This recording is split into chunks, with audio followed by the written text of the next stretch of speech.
The philosopher Ludwig Wittgenstein famously stated that the limits of my language mean the limits of my world in his seminal work, Tractatus Logico-Philosophicus. There is a lot that needs to be deconstructed from this idea. According to Wittgenstein, our ability to think, conceptualize, and ultimately understand the world around us is inherently bound by the linguistic tools at our disposal. Language not only shapes our thoughts, but also defines the very boundaries of our cognitive landscape.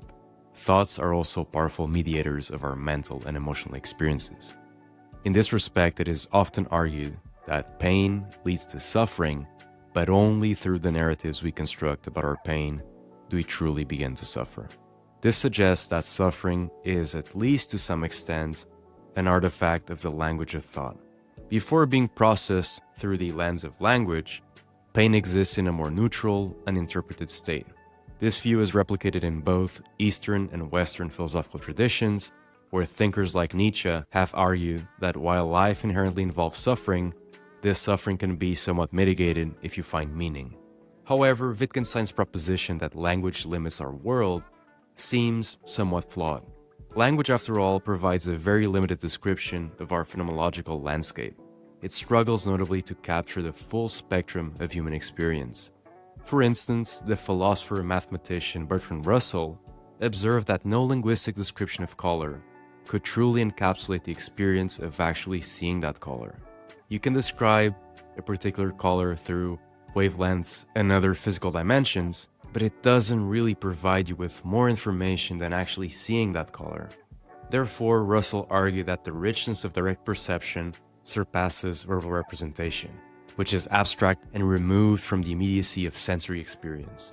From a pragmatic point of view, these insights can be applied in ways that can improve our relationship with our thoughts. This is because the way we engage with language significantly impacts our perception of reality. Consider the following experiment with describing anxiety in a different way. Repeat to yourself the following and see how it feels. Let's start. I am anxious. I feel anxious. I am experiencing anxiety. There is anxiety present. Each statement offers a progressively less personally identified relationship with the emotion of anxiety. And this shows how the language we use can influence our relationship with our thoughts. Another interesting aspect of how we use language is that we typically struggle with the use of verbs. We tend to identify or describe ourselves as nouns rather than verbs. This makes us become stuck in our self-narratives and takes away from us the ability to adapt and change when needed. In contemplative traditions, particularly those from Eastern philosophy, this fluidity of existence is recognized in the concept of no thing.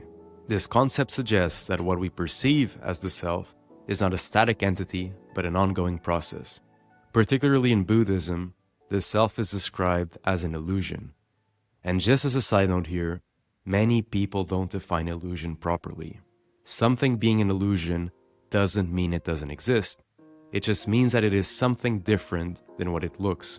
In this view, the self is a dynamic process that is constantly changing and empty of an inherent permanent essence, as a continuous phenomena that we cannot easily discretize, even though our tendency is just to do that.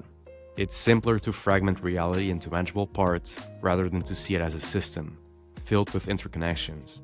And we often fall into the trap of thinking that everything can be reduced to a basic essence, and that is the foundation of reducibility. In science, this is often a challenge that we face. For example, when studying consciousness, we want to find a brain region that we can pinpoint and say, here is where consciousness lies. But until now, it seems that that framework is simply not suitable. Upon deeper reflection, life does not appear to be mechanistic in nature. It reveals itself to be wilder, untamed, and resistant to the simple boundaries and categories that our language imposes. And this is a critical consideration. The language we use can indeed frame the limits of our world, especially if we believe too much in it. Therefore, recognizing the limitations of our linguistic frameworks is crucial to expanding our understanding and interaction with the world around us.